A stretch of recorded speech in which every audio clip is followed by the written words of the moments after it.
Subject topic से नहीं है। I have decided something different, something innovative for all of us. तो मैंने ये डिसाइड किया है कि आज के परिवेश को ध्यान में रखते हुए कि आज हमारा इतना बिजी शेड्यूल हो गया है, इतने स्ट्रेस हो गए हैं हम लोग के पास, और काम बहुत अधिक है और हमको लक्ष्य भी प्राप्त करना है। और गोल तो हम तभी प्राप्त कर सकते हैं जब हमारे पास एक अनुशासन हो। इस भागम भाग की ज़िंदगी में इतनी सारी बीमारियां बढ़ रही हैं, इतने सारे मेंटल स्ट्रेस हो रहा है, जहां देखो वहां ये ब्लड प्रेशर हो रहा है, किसी को शुगर हो रहा है, आज हर घर में इतनी बीमारियां। तो कहते हैं ना, पहली काया निरोगी काया, जान है तो जहान है, तब तो हम आगे कोई बात कर पाएंगे। तो सबसे पहले हमको अपने को हेल्थ मेंटेन करना है।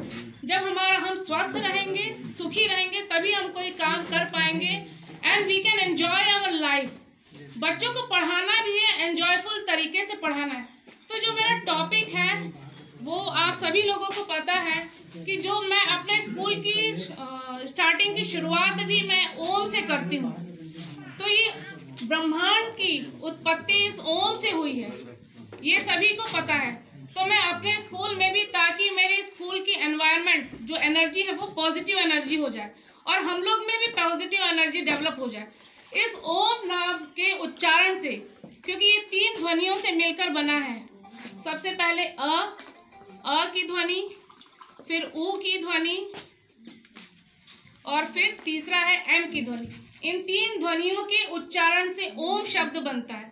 तो सबसे पहले अ का वाइब्रेशन नेवल में होता है, फिर ऊ का उच्चारण सीने में होता है, फिर म का उच्चारण गले में होता है। तो जो हमारी एनर्जी है वो नीचे से ऊपर की ओर फ्लो होती है। तो निश्चित रूप से जब हम ओम का उच्चारण करते हैं एक अच्छे रिदम से, सुबह या कभी भी हम कर सकते हैं, तो ये इतनी सारी बीमारियों को क्योर कर सकता है। और आज सबके पास मेंटल स्ट्रेस है, तो उस मेंटल स्ट्रेस को रिड्यूस करने के लिए मैं ये अपील भी करूंगी कि सभी लोग, आध्यात्म तो है ही, फिजिकली, मेंटली, इंटेलेक्चुअली, सभी प्रकार की हम समस्या का निदान सिर्फ इस ओम मात्र से कर सकते हैं, इस ओम मात्र के उच्चारण से कर सकते हैं। कहते हैं सृष्टि की रचना भी इस ओम से ही हुई है, ब्रह्मा विष्णु महेश। ये पूरा साइंटिफिक रीजन है। ओम के उच्चारण से, पूरा जो ओम का उच्चारण जब हम करते हैं, ये ध्वनि नाद होती है, तो वो जो वाइब्रेशन होती है, तो सारे जो नेगेटिव एनर्जी है वो दूर चला जाता है और सारा हमारे आसपास का जो वातावरण होता है वो पूरा पॉजिटिव एनर्जी से भर जाता है। तो जब पॉजिटिव एनर्जी, जब हम एक गहरी सांस लेके ओम लेते हैं, तो जो हमारे लंग्स में कार्बन डाइऑक्साइड होती है, वो कार्बन डाइऑक्साइड पूरा बाहर निकल जाता है।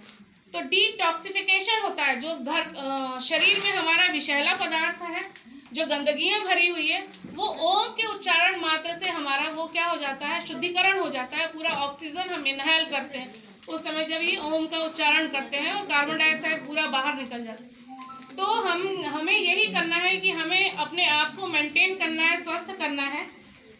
तो उसके लिए एक श्रीमद् भगवत गीता में मेरी स्कूल में स्टार्टिंग भी ओम के उच्चारण से ही होता है, फिर प्रार्थना शुरू होती है, क्योंकि I believe I am spiritual, और सभी लोगों को आध्यात्म पूरा साइंटिफिक से जुड़ा हुआ है। तो एक गीता का मैं श्लोक बोलूंगी, युक्ताहार विहारस्य युक्त चेष्टस्य कर्मसु युक्त स्वप्नावस्य योगो भवति दुःखमः। हमारा आचरण कैसा होना चाहिए?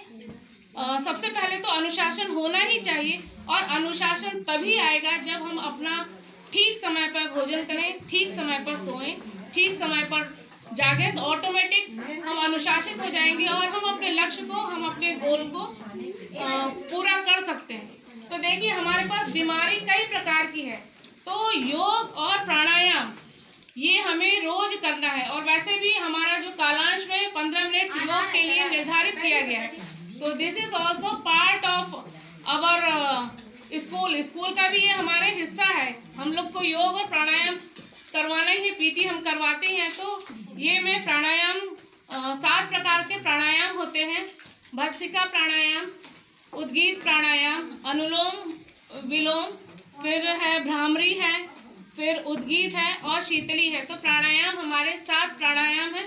तो कुछ प्राणायाम तो हमें अनुलोम विलोम और कपालभाति, ये तो हमें करना ही चाहिए ताकि हम अपने आप को जब स्वस्थ रहेंगे तभी हम अगला काम कर पाएंगे। जो जितनी सारी हमारे सामने जो लक्ष्य है निर्धारित है, जो हमको प्रेरणा लक्ष्य भी, इससे हमारे बच्चे भी स्वस्थ रहेंगे और हमारा वातावरण भी शुद्ध रहेगा।